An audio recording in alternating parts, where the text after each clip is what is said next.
Peshawar high court में PTI को बल्ले के इंतखाबी निशान देने के हवाले से केस की समाअत शुरू हो चुकी है। बैरिस्टर अली जफर समाअत में दलाइल दे रहे हैं। समाअत में वक्फा किया गया था और ये सदा की गई थी कि अभी बैरिस्टर नहीं पहुंचे, तो इसी वजह से समाअत में कुछ देर का वक्फा किया जाए। समाअत 1:15 बजे शुरू होनी थी और अब देर साहब तक पहुंचा रहे हैं कि पेशावर हाई कोर्ट में पीटीआई को बल्ले के इंतखाबी निशान देने के हवाले से केस की समाअत शुरू हो चुकी है और बैरिस्टर अली जफर की जानिब से अपने दलाइल दिए जा रहे हैं। इसी हवाले से मजीद जानेंगे।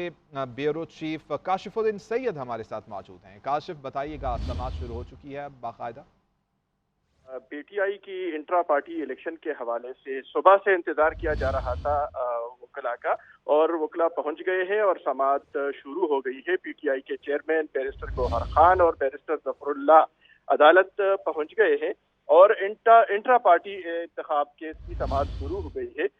इस हवाले से सुबह से इंतजार किया जा रहा था और पीटीआई के जो लायर्स विंग के सदर है काजी अनवर एडवोकेट, वो सुबह से मौजूद थे और मुअज़्ज़ज़ जज साहिबान की जानिब से बार बार ये हिदायत दी गई कि वकला पहुंच जाएं, लेकिन उनके लिए वो नहीं पहुंच रहे थे और इस हवाले से उन्होंने फिर केस की समाअत जो है वो 1 बजे तक मुलतवी कर दी थी और अब ये समाअत शुरू हो गई है। बैरिस्टर गौहर खान और बैरिस्टर जफर अदालत में मौजूद हैं और इस हवाले से जस्टिस एजाज अनवर, उन्होंने ये रिमार्क्स दिए हैं कि जिसने शिकायत की थी उनकी सर्विस नहीं हुई है और बैरिस्टर जफर का कहना था कि जिन्होंने शिकायत की है वो केस से मुताल्लिक नहीं है। इलेक्शन कमीशन ने हमसे जो सवालात किए थे उसके जवाब दिए जा चुके हैं।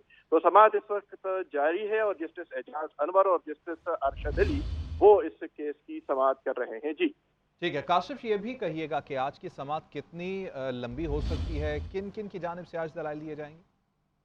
जी बिल्कुल, ये समाअत इसकी अहमियत का अंदाजा इसी से लगाया जा सकता है कि कई घंटे इंतजार किया गया और इसी से ये भी अंदाजा लगाया जा सकता है कि जो बेंच है वो इस केस को तफसील के साथ सुनना चाहती है और जो दलाइल है वो दलाइल वो हासिल करना चाहती है और यही वजह है कि उन्होंने पीटीआई के वकला का इंतजार किया और तवील इंतजार किया। तो इस वक्त इलेक्शन कमीशन की जानिब से सवालात जो हैं ये उठाए जा रहे हैं और इस हवाले से बैरिस्टर जफर का कहना है कि हमने जून 2022 में जो इलेक्शन किया उसको इलेक्शन कमीशन ने कलादम करार दे दिया है। उनका कहना है कि उनका जो इलेक्शन हुआ है वो पार्टी कवायद और ज़वाबित के मुताबिक हुआ है, जिसे इलेक्शन कमीशन तस्लीम नहीं कर रही। जी ठीक है काशिफुद्दीन सैयद, बहुत शुक्रिया तमाम तफसीलात के लिए।